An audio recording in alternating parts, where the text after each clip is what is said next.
Let's talk tax cuts, because that's what's happening in Parliament right now. For most, it's an extra $15 a week from July. It just doesn't seem like enough, Prime Minister. Are you aware of just how tough people are doing it at the moment? I am. That's why we've been prepared to act, Laura.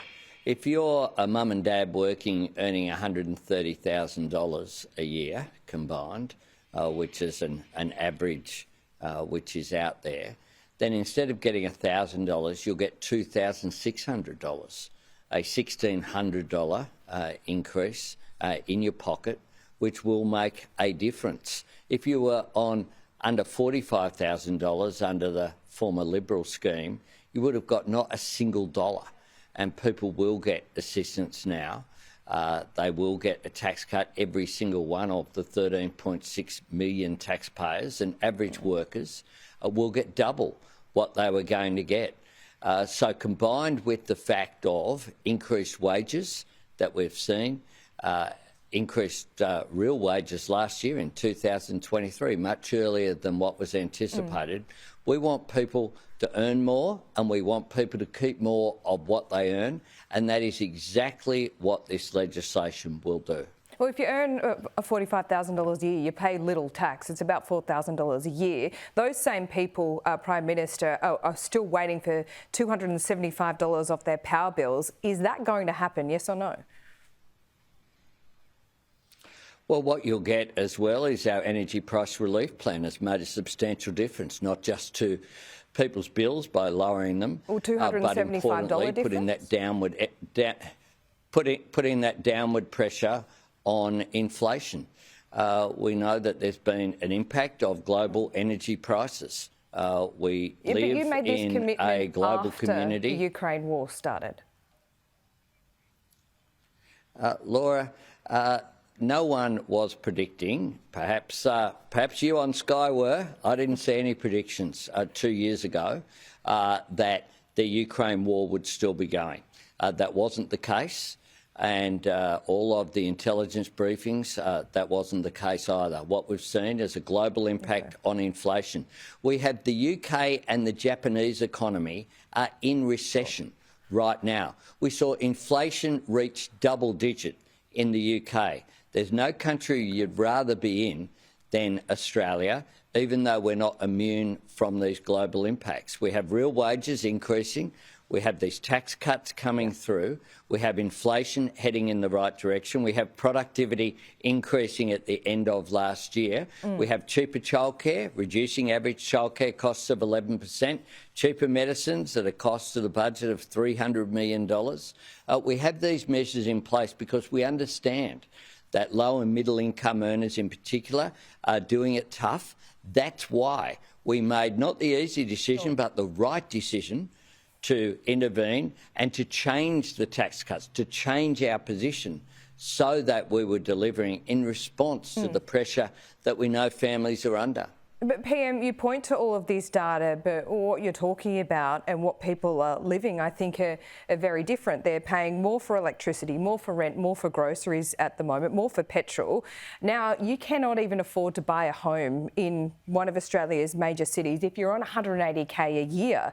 And those same people earning that amount, you've just branded rich enough to take $4,000 off them a year. I haven't said that at all, Laura.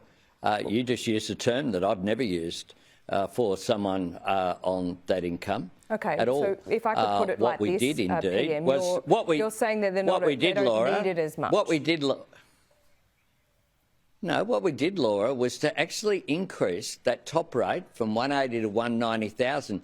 The first time anyone has increased that rate since 2008. No, hang on, it was legislated to be 200,000. Labor was in government in 2008. It was legislated to be 200,000 though. You know that. Well, come on, that's every single senator voted for the change that was made last night, and they made it so that we made a difference. Look, when the former government came into office in 2014, what they did was increase the top rate by putting in a so-called deficit levy aimed at those higher income earners something that they did without talking about before the election, something that they brought in contrary to what they said they would do at the same time as they were making cuts to health and education and services.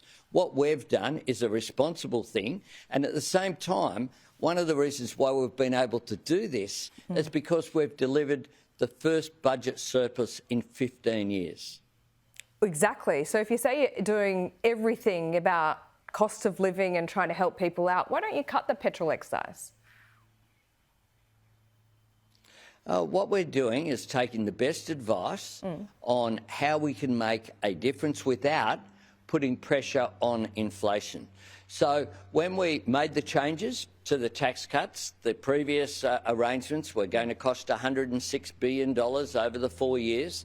Our tax cuts cost $107 billion over the forward estimates, so that we're making these changes, putting dollars in people's pockets who really need it, low and middle income earners. We are aiming this fairly and squarely at middle Australia and doing it in a way that will continue to put that downward pressure on inflation.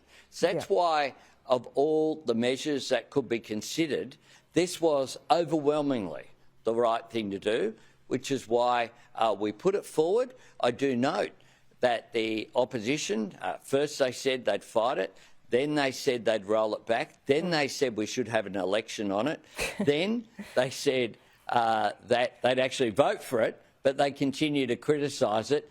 And this morning, the Shadow Minister, Jane Hume, went out there and said they'd start all over again. Oh, she didn't say that on this program. We think this is the right thing to do. Okay. No, she was on Sunrise. There's other programs around, and she was out there saying that. But they've had a different position.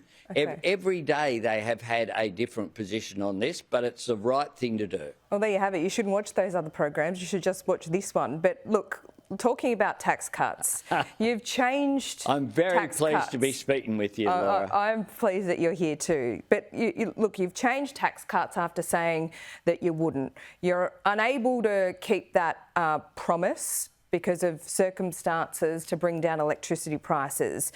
The housing target looks like a pipe dream at the moment, Prime Minister. There's a pattern here, isn't there? There's a pattern of us doing the right thing by Australians. The right thing. But not being able to keep your word. Laura, something that we did not say we would do is to put a cap on coal and gas prices. We intervened because of the extraordinary circumstances which were there. We took an extraordinary policy decision because it was the right thing to do. And guess what? That was opposed by the coalition. They opposed billions of dollars in relief for working people when it came to energy prices. We did that. We've been prepared to make not just the easy decisions, to make the right decisions based upon what we were facing in order to deliver. And when it comes to housing, we have legislation before the Senate, or it's before the reps, but it will be before the Senate soon, to assist people to buy their own home. Now, this was Greens Party policy at the last election, but they're opposing it. The Coalition have opposed everything. They opposed the increased social housing expenditure. We've provided the largest increase in rental support in 30 years. We've been prepared to engage with states and territories through our housing accord because we recognise that housing supply is the key. Okay. That said, if your government is warming with voters so much, why is there now talk of you perhaps losing Dunkley? You should be increasing or at least maintaining your margin there, shouldn't you? And is it a good idea to be at the Mardi Gras on Saturday night, not be in Dunkley? Well, I'll be in Dunkley on Saturday. At this stage, my plans for Saturday night are to have dinner with my family. I'll wait and see whether we end up going there or not, but it's to be back in Sydney. So I can see my son, because it's my birthday. On Saturday? So I'll be in Dunkley on Saturday. And Mardi Gras. I'll be in... and the by-election. No, well... I'll be in Dunkley on Saturday morning, Laura, as I've said multiple times. Okay. I'll be in Dunkley on Friday. Haven't seen Peter Dutton there for a while. I was there last weekend. I'll be back there on Friday and Saturday. Okay. And as I was last time, I won't be there on Saturday night. I wasn't in Aston on Saturday night, Laura. Peter Dutton made an appearance in Aston on Saturday night. I did not. Okay. That is a day for the locals and for Jody Bellier.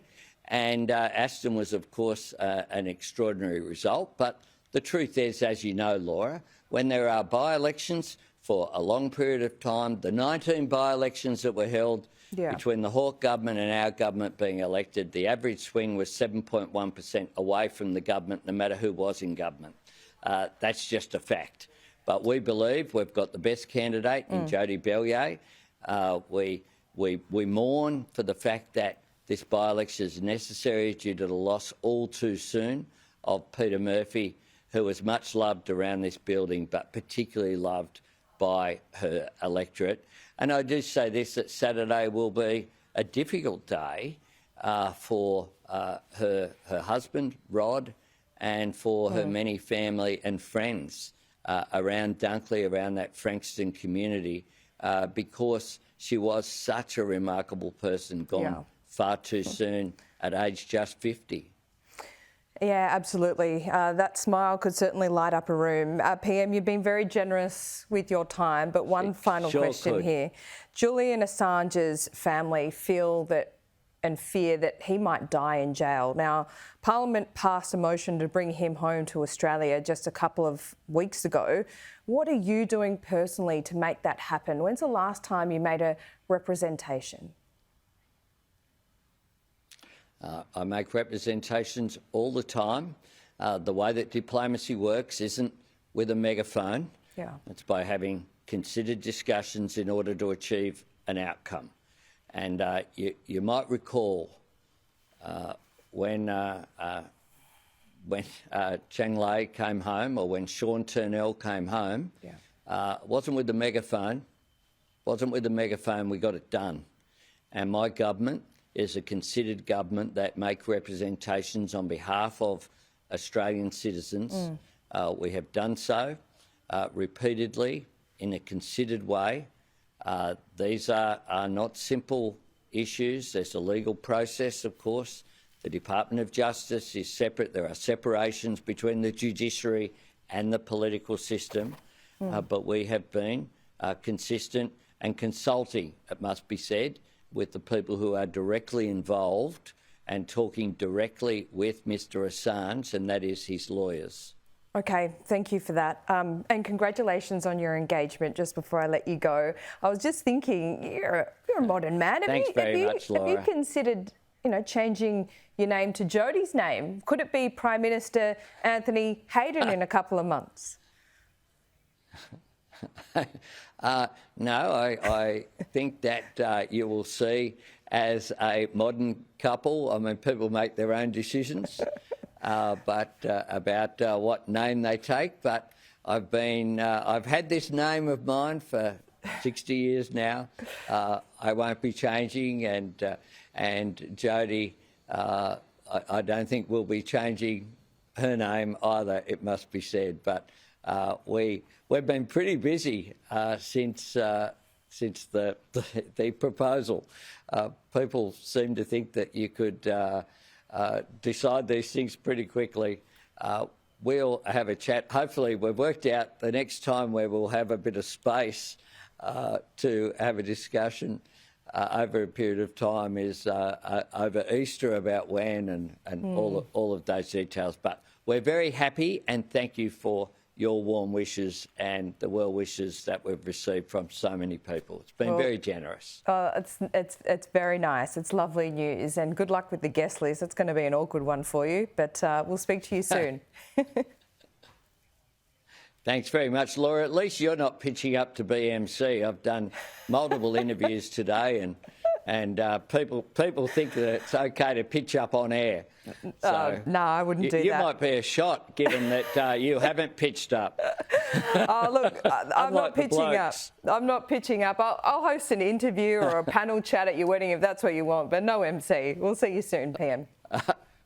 A panel chat? No, we don't intend, whatever the details, we don't intend broadcasting live on Sky or any other network. Thanks very much, Laura. All right, good to know. Thanks so much, PM. We'll speak to you soon. Thank you.